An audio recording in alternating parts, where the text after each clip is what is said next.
कानपुर की सीसामऊ विधानसभा सीट के लिए उपचुनाव का नामांकन शुक्रवार से शुरू हो गया। पहले दिन समाजवादी पार्टी यानी सपा की उम्मीदवार नसीम सोलंकी ने एक नामांकन फॉर्म लिया। इरफान सोलंकी के भाई ने नामांकन स्थल पहुंचकर फॉर्म लिया।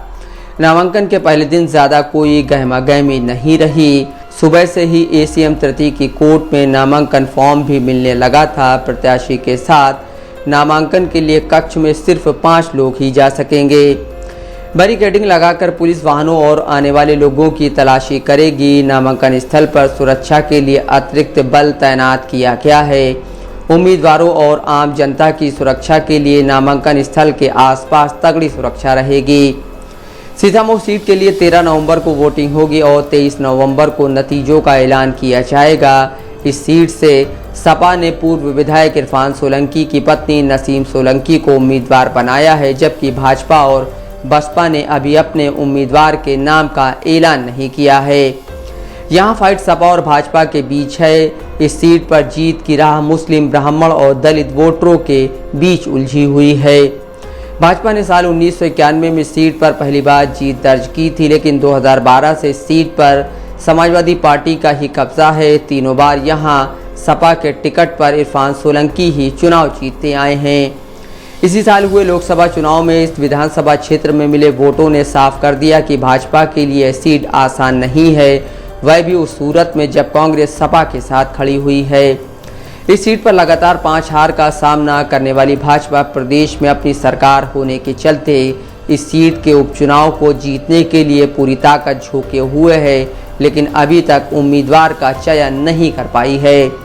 साल 1991 में भाजपा के राकेश सोनकर ने पहली बार इस सीट पर जीत हासिल की थी। उसके बाद साल 1993 और 1996 के विधानसभा चुनाव में भी राकेश ने अपनी इस जीत को बरकरार रखा।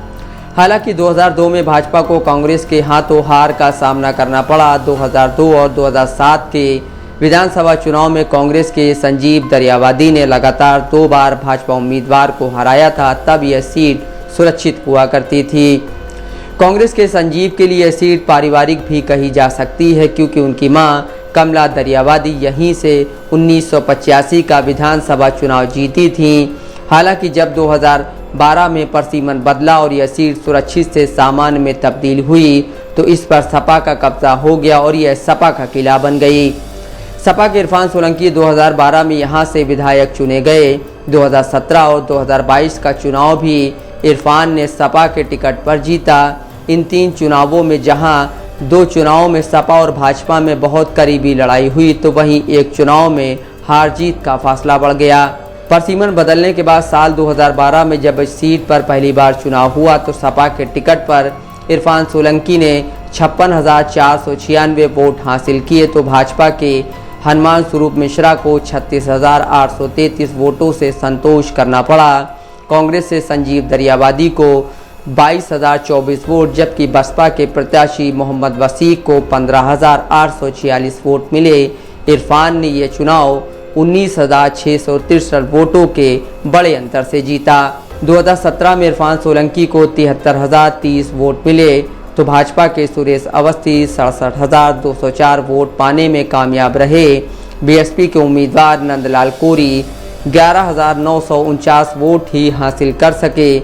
इरफान ने 2017 का चुनाव महज 5,826 वोटों के अंतर से जीता। ध्यान रहे, इरफान ने यह चुनाव मोदी लहर में जीता था। सपा कांग्रेस का गठबंधन होने के चलते यह सीट सपा के खाते में गई थी। 2022 के विधानसभा चुनाव में जहां इरफान ने 79,163 वोट हासिल किए, तो वहीं भाजपा के सलील बिश्नोई को 66,897 वोट मिले। कांग्रेस के उम्मीदवार हाजी सोहेल अहमद 5,616 वोट पाकर तीसरे, जबकि बसपा के रजनीश तिवारी 2,937 वोट पाकर चौथे नंबर पर रहे।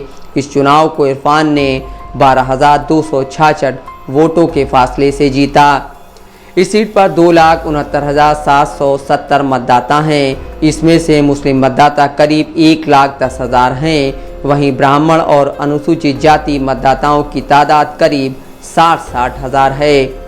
भाजपा ने इस बार अनुसूचित जाति बस्तियों पर शुरू से ही फोकस किया। सीसामऊ सीट के प्रभारी वित्त मंत्री सुरेश खन्ना और सह प्रभारी आबकारी राज्य मंत्री नितिन अग्रवाल दोनों ही अनुसूचित जाति बस्तियों में संपर्क करते रहे हैं।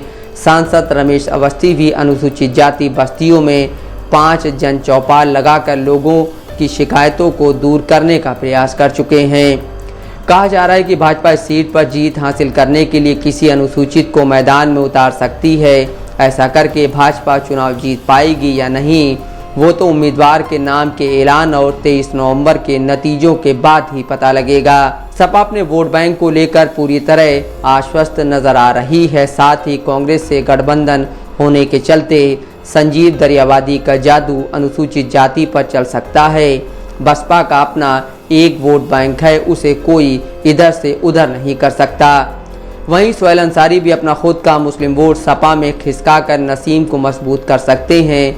ब्राह्मण वोट हासिल करने के लिए सपा के पास पहले से ही अमिताभ वाजपेयी के रूप में विधायक मौजूद है।